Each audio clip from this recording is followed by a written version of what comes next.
नमस्कार। आप सभी का सांख्य कारिका की क्लास में कक्षा में स्वागत और अभिनंदन। गत दिवस में हमने प्रकृति से महत्तत्व से द्विविध प्रकार का सात्विक और तामस अहंकार, सात्विक अहंकार से एकादश इंद्रिय और तामस से पंचतन मात्राओं की उत्पत्ति, बुद्धि, मन और अहंकार, ये जो अंतः इंद्रिय हैं इनके बारे में जाना। और आज भी हम इनके कारण को जानेंगे। 31वां पद्य है, कहा गया स्वाम स्वाम प्रतिपद्यन्ते परस्पराकूत हेतुकाम वृत्तिम पुरुषार्थ एव हेतु न केनचित कार्यते कारणम। अर्थात कह रहे हैं परस्पर अभिप्राय अथवा संकेत के कारण वाली अपनी अपनी वृत्ति में प्रवृत्त होते हैं। भोग और अपवर्ग रूप पुरुषार्थ हेतु इसमें कारण है। का कारणम अर्थात तीनों अंतःकरण जिसमें बुद्धि आई, अहंकार और मन, और 10 इंद्रियां, 5 ज्ञानेन्द्रिय, 5 कर्मेंद्रिय किसी अन्य के द्वारा प्रेरित नहीं किया जाता है। अर्थात ये जो कारण है परस्पर अभिप्राय अर्थात संकेत को जानने के कारण अपने अपने कारण में प्रवृत्त होते हैं। कल बताया गया था कि उनका एक असाधारण धर्म होता है, असाधारण व्यापार होता है। एक साधारण और एक असाधारण व्यापार होता है। इसी असाधारण व्यापार में वो प्रवृत्त होते हैं और इस प्रवृत्ति में पुरुषार्थ ही हेतु निमित्त कारण होता है। पुरुषार्थ अर्थात भोग और अपवर्ग अन्य किसी ईश्वर या आत्मा द्वारा यह कार्य नहीं कराया जाता, कार्य नहीं कराया जाता। आगे चलिए, 32वां पद्य है करणम त्रयोदश विधम। करणम त्रयोदश विधम तदाहरण धारण प्रकाश करणम कार्यम च तस्य दशधा आहार्यम धार्यम प्रकाश्यम च। बोले करण जो है 13 प्रकार के होते हैं। करण कितने प्रकार के होते हैं? 13 प्रकार के होते हैं। त्रयोदश विधम, यह करण जो है 13 प्रकार का है। तत् आहरणम धारणम प्रकाश करणम, वह आहरण, धारण और प्रकाश करने वाला होता है। और फिर कहा कार्यम च तस्य दशधा, और उसका आहार्य, धार्य और प्रकाश्य कर्म 10-10 प्रकार का होता है। अब देखिए, बुद्धि, अहंकार, मन, 5 ज्ञानेन्द्रिय, 5 कर्मेंद्रिय, यह 13 तत्व है। देखिए, सात्विक जो अहंकार था उसमें 5 ज्ञानेन्द्रिय, 5 कर्मेंद्रिय और एक मन आया था, निश्चयात्मिका अंतःकरण वृत्ति। एक बुद्धि भी है अध्यवसाय, और एक अहंकार है, अभिमान रूपी जो अहंकार है। इन सबको मिलाकर 13 करण होते हैं। और इन 13 तत्वों को क्या कहा गया? करण कहा गया। करण किसी कार्य का सर्वाधिक साधक होता है, अर्थात हेतु। अंतःकरण जो है वह आहरण, धारण और प्रकाश रूप प्रयत्न करने वाला होता है। अब यहां देखिए, आहरण शब्द का अर्थ है कि विषय को अपने प्रयत्न से पूर्ण करना।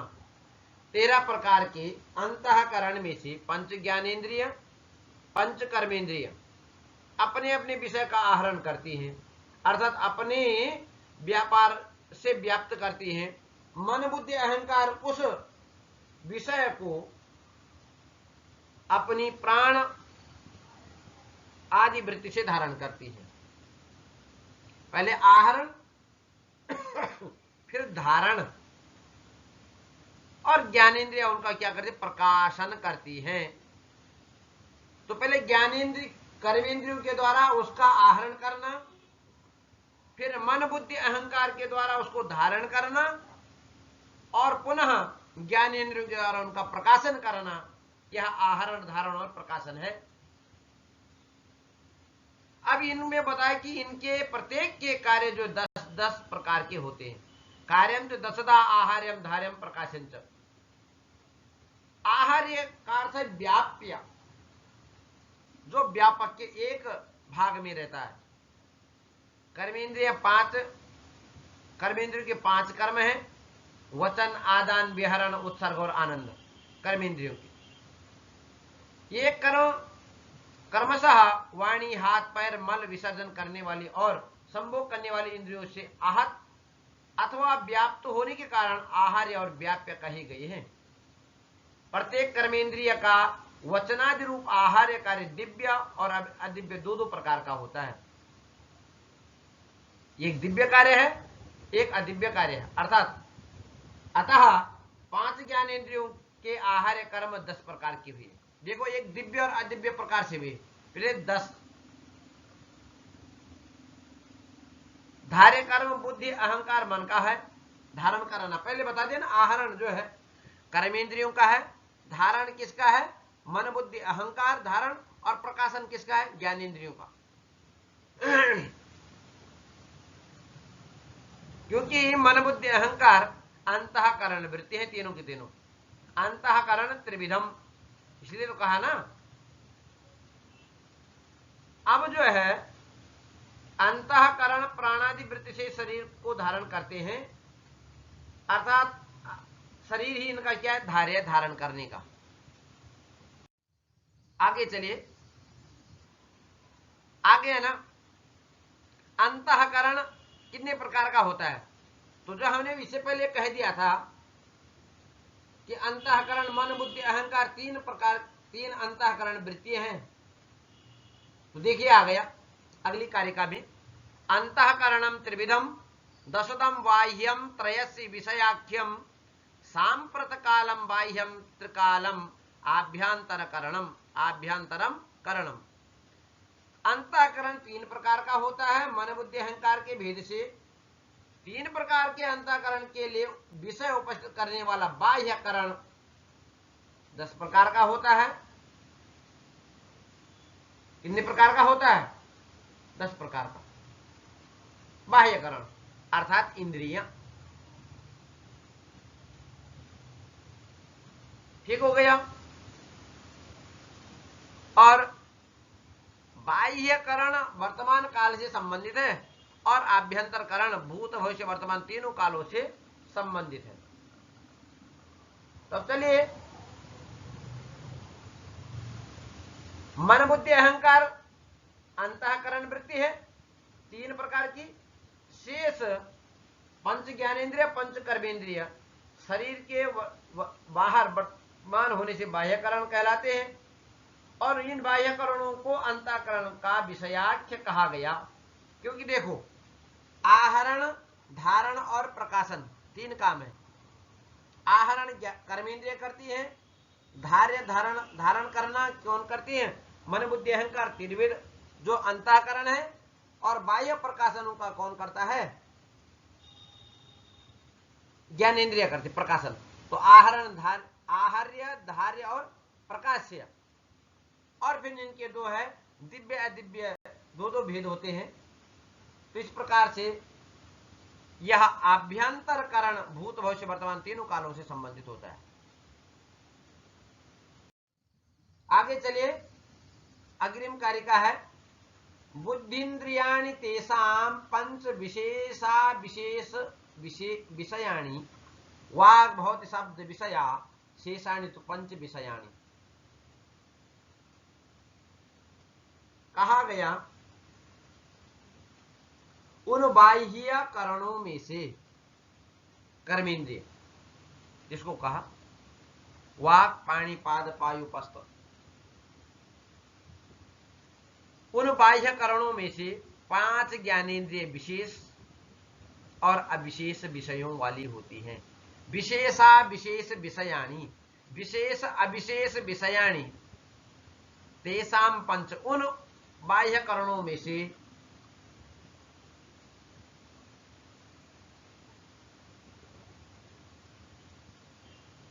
अब ये देखो, ये जो 5 ज्ञानेंद्रिय, पंच कर्मेंद्रिय, ये बाह्य करण कहलाते हैं। हाँ, इनकी स्थिति बाहर होती है, तो इसलिए बोला बाह्य करणों में से जो 5 ज्ञानेंद्रिय है ना वह विशेष और विशेष विषयों वाली होती है। कर्मेंद्रियों में वाग इंद्रिय स्थूल शब्द रूप विषय वाली है, किंतु शेष चारों कर्मेंद्रिय 5 विषयों वाली होती है। अब ये देखिए,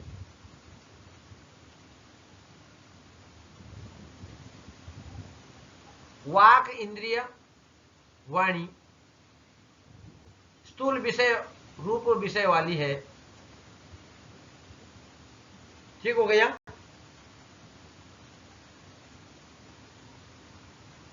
आगे चलते हैं। अगला पद्य है शांतः करणा बुद्धि ही सर्वम विषयमवगाहते अस्मात् तस्मात् त्रिविधम करणम द्वारि द्वाराणि शेषाणि। अंतःकरण मन बुद्धि अहंकार सहित बुद्धि सभी विषयों में व्याप्त और संलग्न होती है। ठीक हो गए।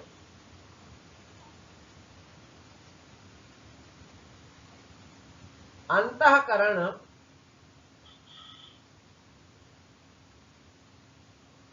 सहित बुद्धि सभी विषयों में व्याप्त और संलग्न होती है। ठीक हो गया। इसलिए त्रिविध करण जो है द्वारी प्रधान है। क्या है? प्रधान है। तस्मात् त्रिविधम करणम द्वारी। अंतःकरण के लिए उन विषयों का आख्यान किया जाता है, जैसे ज्ञानेन्द्रिय, इसमें कर्मेंद्रिय अपने यथा योग्य व्यापार के द्वारा त्रिविध अंतःकरण के लिए विषय उपस्थित करती हैं। इसलिए इन्हें द्वार कहा गया है। किसको? कर्मेंद्रिय अर्थात ज्ञानेन्द्रिय। क्योंकि जो देखो कर्मेंद्रिय क्या कर रहे हैं? आहरण करती है ना। कर्मेंद्रिय आहरण करती है, विषयों को लेती है। धारण कहां किया जाता है? अंतःकरण वृत्ति में। और प्रकाशित किसके द्वारा किया जाता है? ज्ञानेंद्रियों के द्वारा। तो इसलिए इन जो कर्मेंद्रिय हैं इसलिए इनको क्या गया? द्वार कहा गया कर्मेंद्रियों को। क्योंकि जैसे बोलते हैं ना कि नव द्वारे पूरे देहे हंसो लेलायते वही, या नव द्वारे पूरे देही नैव कुर्वन्न कारयन, ऐसा भी आता है। क्योंकि मन से श्रेष्ठ बुद्धि है और बुद्धि से श्रेष्ठ कौन है? आत्मा है। इसलिए अंतःकरण और बाह्यकरणों से मिलाकर इनकी संख्या 13 की। बाह्यकरण 10 है, पंच ज्ञानेन्द्रिय, पंच कर्मेंद्रिय। 5 ज्ञानेन्द्रिय अर्थात नासिका, श्रोत्र, चक्षु, जिह्वा और त्वक, ये क्या ज्ञानेन्द्रिय है। पंच कर्मेंद्रियों में सबसे पहले वाक है, फिर पाणी है, पाद है, पायु है और उपस्थ है। बाह्यकरणों में जीव की विशेष उपस्थिति है। वह रस का भोग करने के कारण ज्ञानेन्द्रिय और शब्द के उच्चारण में सहयोग करने के कर्मेंद्रिय भी। सबसे पहले आया ना कर्मेंद्रिय में वाक, मतलब वाणी। तो ये वाणी जो है शब्द के उच्चारण में भी सहयोग के कारण एक कर्मेंद्रिय भी है, और रसना रस ग्रहण करने में यह ज्ञानेन्द्रिय भी है। अंतःकरण में मन बुद्धि अहंकार को माना जाता है। मन को ज्ञानेन्द्रिय कर्मेंद्रिय दोनों माना जाता है। इसी आधार मन को उभयात्मक भी कहा जाता है। मन को ज्ञानेंद्रिय कर्मेंद्रिय दे दोनों को सहयोग चेतना सक्रियता प्रदान करना होता है, और जिस इंद्रिय के साथ मन का सहयोग नहीं होता वह निष्क्रिय हो जाता है। ठीक, इसलिए मन से श्रेष्ठ बुद्धि और बुद्धि से श्रेष्ठ आत्मा, ये विषय है। आगे चले। ये ते प्रदीप कल्पाः परस्पर विलक्षणा गुण विशेषाः कृत्स्नम पुरुषस्यार्थम प्रकाश्य बुद्धौ प्रयच्छन्ति। परस्पर विलक्षण एक दूसरे से भिन्न ये गुणों के विशिष्ट विकार विशेष प्रकार के परिवर्तन या भेद प्रदीप के समान है। ये समस्त पुरुषार्थ को प्रकाशित करके बुद्धि को समर्पित कर देते हैं। अब इसको देखिए, गुणों के परस्पर विरोधी स्वभाव होने के कारण पर भी सहकारिता के लिए ईश्वर कृष्ण ने प्रदीप का उदाहरण दिया। देखो, सांख्य दर्शन में 13 करण है, जिसमें 10 पंच कर्मेंद्रिय, पंच ज्ञानेन्द्रिय, मन बुद्धि अहंकार है। बुद्धि की प्रधानता बाह्य करणों अर्थात इंद्रियों और अंतःकरण के शेष अंश मन और अहंकार की अपेक्षा भी प्रधान है। इसलिए बोला मन से श्रेष्ठ बुद्धि, बुद्धि से श्रेष्ठ आत्मा। मन और अहंकार को चेतनापूर्ण माना जाता है, उसकी अपेक्षा भी बुद्धि श्रेष्ठ और प्रधान है। सांख्य तत्व कौमुदीकार आचार्य वाचस्पति मिश्र ने कहा कि जिस प्रकार गांव का प्रधान घर अथवा परिवार के स्वामियों से कर एकत्र करके जनपद और प्रभाग को समर्पित करता है, और जनपद अथवा प्रभाग का स्वामी महास्वामी मंत्री के पास पहुंचाता है और मंत्री राजा को देता है, उसी प्रकार बाह्य इंद्रियां विषयों का अवलोकन संवेदन प्राप्त करके मन को समर्पित कर देती हैं। मन उन विषयों को संकल्प करके विशेष स्वरूप अहंकार को सौंप देते हैं, और अहंकार उस विषय में अभिमान का विचार करके उन्हें बुद्धि को समर्पित कर देते। देखिए, आहरण धारण और जो प्रकाशन का 3 बातें की थी, उसी में कहा था कि ये क्या करते हैं, बाह्य जो इंद्रिय हैं उनसे आहरण किया जाता है। अब ये पहुंचाते मन में। अब ये जो है निश्चयात्मिका, तो जो अंतःकरण वृत्ति है ना, वो जो पहुंचाते मन, वो जो है उसके बाद जो है वहां से जाता है अहंकार में। ठीक, वो अहंकार को सौंप देता है, और अहंकार उनके विषय में अभिमान का विचार करके बुद्धि को समर्पित कर देता है। ये हो गया, ये समस्त पुरुषार्थ को प्रकाशित करके बुद्धि को समर्पित। अच्छा, बुद्धि और बुद्धि के अंत में श्रेष्ठ आत्मा आती है। अब अगला पद्य है, सर्वम प्रत्युपभोगम यस्मात् पुरुषस्य साधयति बुद्धि सैवच विशिनष्टि पुनः प्रधान पुरुषांतरम सूक्ष्मम। कहा गया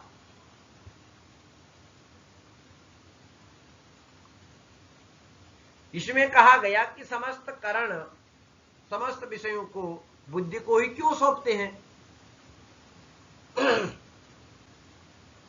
बुद्धि पुरुष के लिए प्रतिसंवेदनीय पूर्ण करने योग्य समस्त भोगों का संपादन करती है। वही प्रधान और पुरुष के सूक्ष्म अंतर को विशेष रूप से प्रकट करती है। इसलिए सभी करण मन बुद्धि मन अहंकार समस्त करण समस्त पुरुषार्थ को प्रकाशित करके बुद्धि को समर्पित करते हैं। पुनः देखिए एक बार, इन्होंने कहा कि भाई बुद्धि को समर्पित क्यों करता है ना, यही तो प्रश्न था। तो कहा गया पुरुष मौलिक रूप से अथवा स्वरूप के आधार पर ज्ञान क्रिया वाला नहीं है। यह बुद्धि के संयोग से ज्ञान क्रियावान हो जाता है। बुद्धि के संयोग और बुद्धि की छाया से ही पुरुष में ज्ञान का प्रतिबिंब झलकता है। देखो ज्ञानवान यदि होता तो उसमें किसका भूमिका होती? बुद्धि की भूमिका होती। बुद्धि के संयोग अथवा सहयोग के अभाव में पुरुष विषयों का उपभोग करने में समर्थ नहीं हो पाता। पुरुष का प्रमुख प्रयोजन पुरुषार्थ अथवा अपवर्ग की प्राप्ति है। यह मुक्ति पुरुष को बुद्धि के संयोग से ही हो पाता है। सृष्टि की रचना में पुरुष और प्रकृति एक दूसरे का सहयोग करते हैं। पंगु और अंध की तरह करते हैं, लंगड़ा और अंधे के समान इनका संयोग होता है। बुद्धि के अभाव में पुरुष यह नहीं समझ पाता कि वह प्रकृति से भिन्न है अथवा नहीं।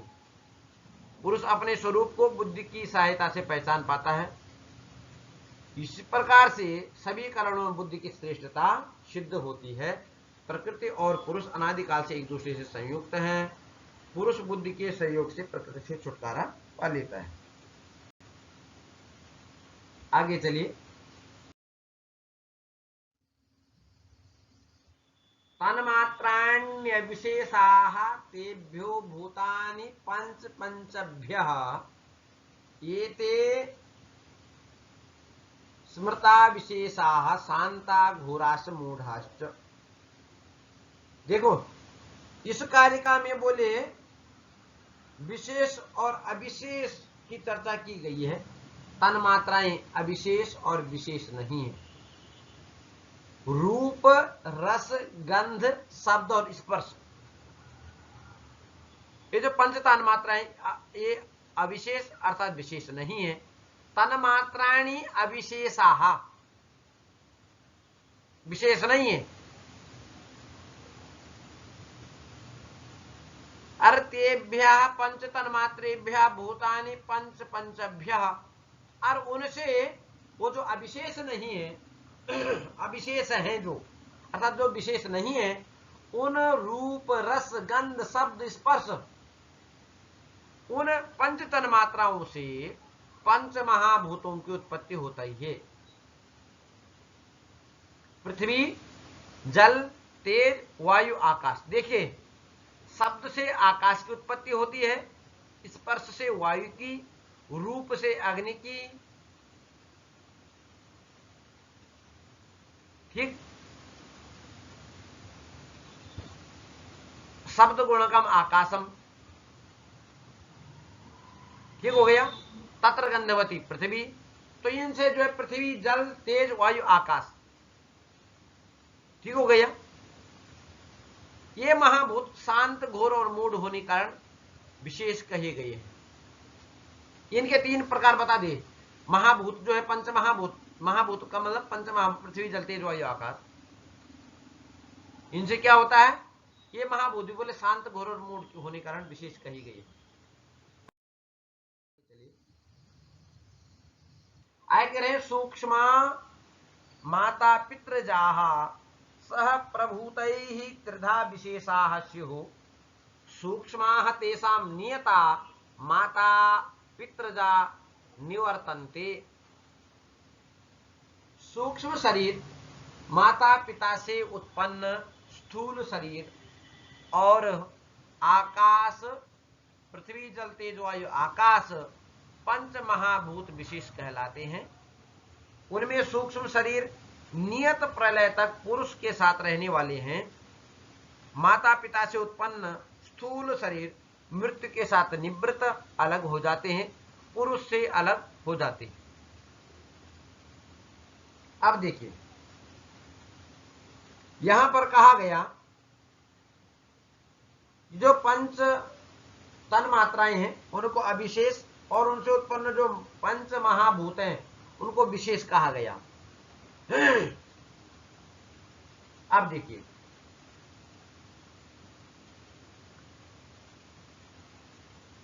स्थूल शरीर क्या है, इस पर ईश्वर कृष्ण ने कहा गया।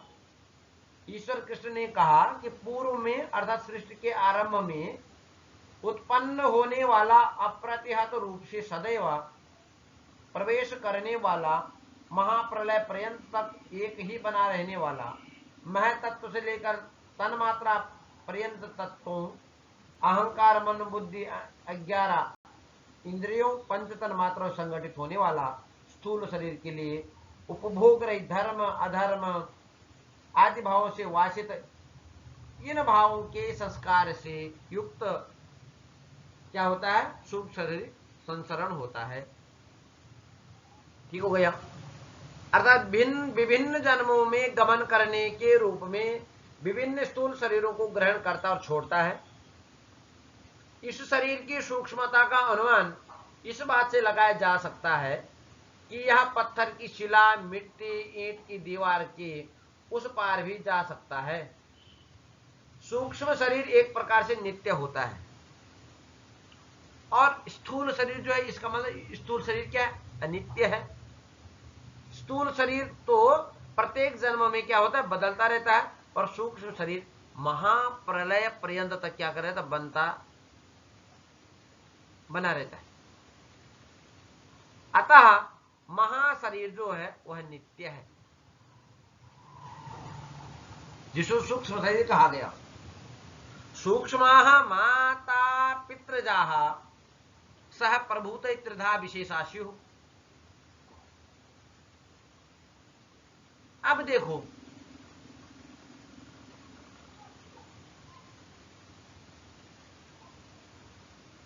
आगे चलते हैं। कह रहे हैं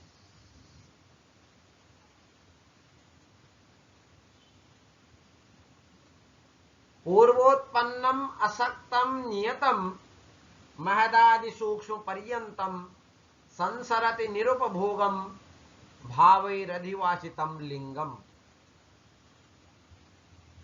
कहा, सृष्टि के आदि में उत्पन्न अव्याहत चिरस्थायी महत तत्व से लेकर सूक्ष्म तन्मात्राओं तक 18 तत्वों से निर्मित सूक्ष्म शरीर बिना भोग के धर्माधर्म आदि भावों से युक्त होकर संसरण करता रहता है और आगे बढ़ता है।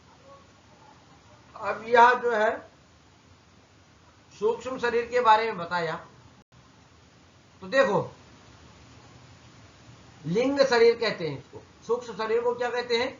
लिंग शरीर कहते हैं। तो इसमें आई बुद्धि अर्थात पंच ज्ञानेन्द्रिय, पंच कर्मेंद्रिय, पंच प्राण। ठीक हो गया? देखो, पंच ज्ञानेन्द्रिय है, पंच कर्मेंद्रिय भी है, पंच प्राण है और बुद्धि। इन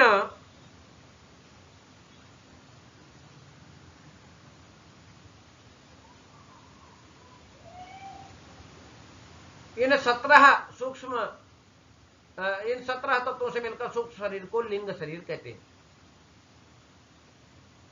अब देखिए, सूक्ष्म शरीर उपभोग रहित होता है। ठीक हो गया? अस्तु, आज हमने इतनी चर्चा की। धन्यवाद, नमस्कार।